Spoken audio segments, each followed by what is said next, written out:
we were starting from scratch, it's very easy. We know how to do it. We've got 16 years experience. But unfortunately, we're inheriting these liabilities, and we're going to have to work through them. We're going to have to do some wheeling and dealing, which we're very good at. We're going to have to find new money, raise new money.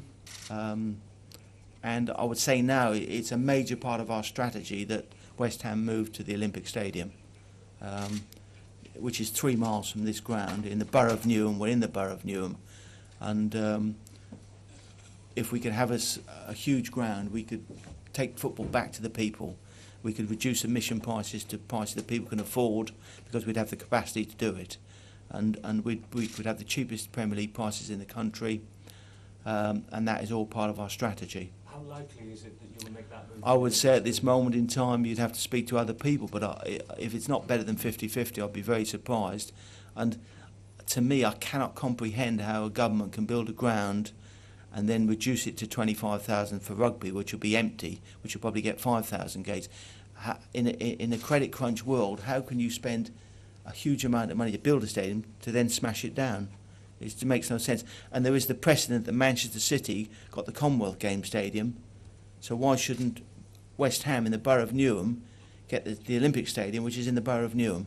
So the logic says we should get it, but whether we will is another thing. And at the moment, presumably you're in negotiations on that. Can you tell me who you're in negotiations We've been here 2 hours. So, I was in negotiations at midnight to buy West Ham. I mean, all this we will immediately start talking to the council, who I'm told are extremely supportive. They've already been on to offer their support, and we'll be meeting all the relevant bodies in the next few weeks. David, can you somewhat...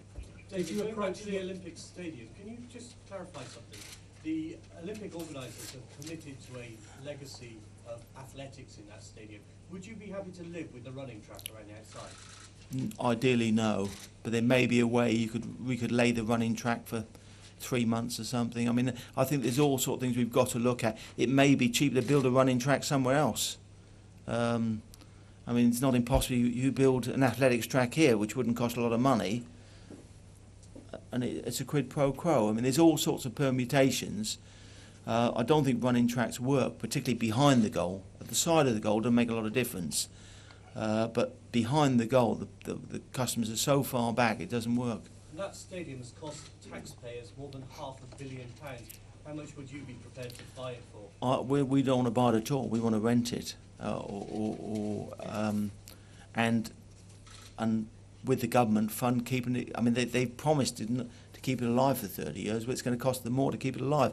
With us, it would cost nothing, because we would pay all the running costs. So we would rent it off the government.